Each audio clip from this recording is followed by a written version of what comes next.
Ontario is a population base of about 13 million people, and in the mid-1990s, the government was spending about 22% more than it was taking in. So we had an operating deficit of about 10 billion, and that formed the burning platform for change that was taken up by a newly elected Conservative government in 1995. And what did this mean for the health budget? What it meant for the health budget was that it would be constrained at its level when the Conservative government was elected. So their view was the expenditures in health would remain the same, but the way in which that money was spent had to change. So in the previous 5 or so years, the hospital sector in particular had undergone tremendous change as a consequence of new technologies and so on. We had reduced the number of beds by 8,000 to 10,000 in Ontario, significant decrease, but no physical capacity had been closed, and that would have allowed for consolidation of physical plant. So the government saw an opportunity to not only consolidate physical plant, but to make the infrastructure better and to reinvest healthcare resources in other elements of the healthcare system. So a considerable challenge for health. Right. What approach did the government in Ontario take to this? Right. The government decided to establish an arm's length commission with the authority to close, consolidate capacity, or make other decisions with respect to the hospital sector of the health system. It also was given the responsibility to provide advice to the government about other elements of the healthcare system as well. What would changes in the hospital sector mean for home care and community care and so forth. But the fundamental authority that the government delegated to the Restructuring Commission was to make binding decisions. And that delegation was tested in the courts and survived court tests. So when we looked at it and we tried to find examples of what other jurisdictions might have done in similar circumstances, and we couldn't find a Western democracy that had delegated such authority to an organization at arm's length from government to make such decisions. But while that organization was created, government still was accountable at the end of the day for the decisions the Restructuring Commission made, and had to account to the electorate 3 to 4 years later about those decisions, and was re-elected.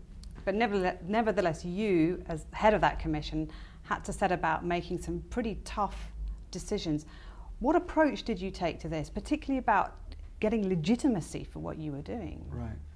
Well, the process was very important, and it was important so that people understood that we paid attention to local circumstances. So where planning studies had been undertaken in certain communities, we used those studies as the starting point for our work. And we went and met with the leadership, community leadership, healthcare leadership in those communities to understand their perspectives. Then we created a report that outlined what we thought would be the directions that ought to be taken, and gave the communities 30 days to tell us whether we've got it right or wrong, and we then assessed that feedback and amended our final directions as appropriate.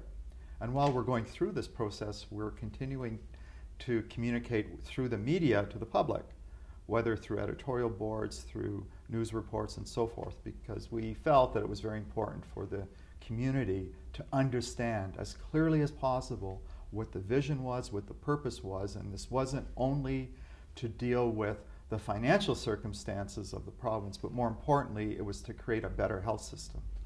Was the media and the public behind them, were they hostile to this, or were you able to try to actually persuade people that there was a purpose to some of this? Well, we were able to persuade people that there was a purpose, but we didn't have people marching in the streets in support of what we were doing.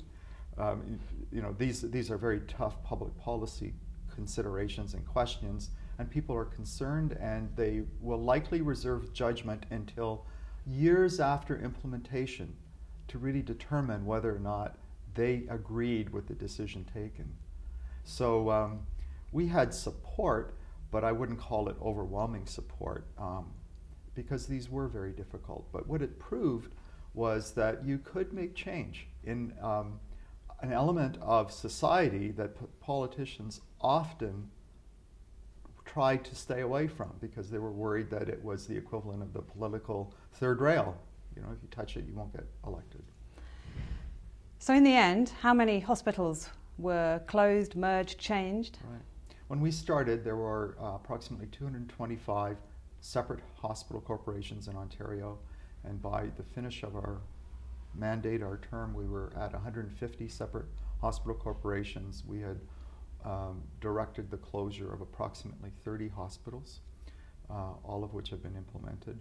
And the consequence is that we've shifted the mindset of healthcare leaders from perspectives of autonomy to interdependence, that we really do need to behave more as a system as opposed to separate organizations that have only the interests of that organization at heart.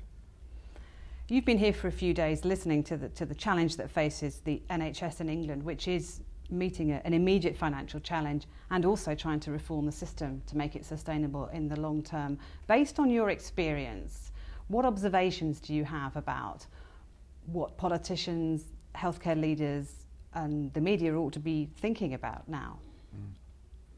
Well, it's somewhat difficult after 2 days to come up with anything that would be clearly thought through, but on the face of what I've heard, I would suggest that some consideration be given to clarity of purpose, to really describe what the end game is for these changes. What is it that we're trying to achieve? If it's only about the money, the provider, community, citizens will never buy in. But if it's about a better future, of course they will. But they need to understand what that better future is. And what we've heard a lot about is structural change. But what we haven't heard clearly is to what end. So we've had a discussion about the means, but not the end. Looking back on the process, I mean, it could be argued that the politicians in your case had tried to get themselves out of blame or responsibility for this. Do you feel that you, in a sense, as a commission, you took the rap for this, or did the politicians kind of share in this responsibility, even though they'd put this at arm's length? Well, we certainly received our share of criticism throughout this process, but it was clear that the politicians wore the decisions that we made. And the Premier would stand up in the legislature and say, we've delegated this authority to this group. We have confidence in the membership of this group to make appropriate decisions in the public interest, and make no mistake about it. When we go to the electorate in 4 years, we will be held to account for the decisions of that group. And what happened in the end? Did the public punish them for having done this? They were re-elected with a majority government 4 years later.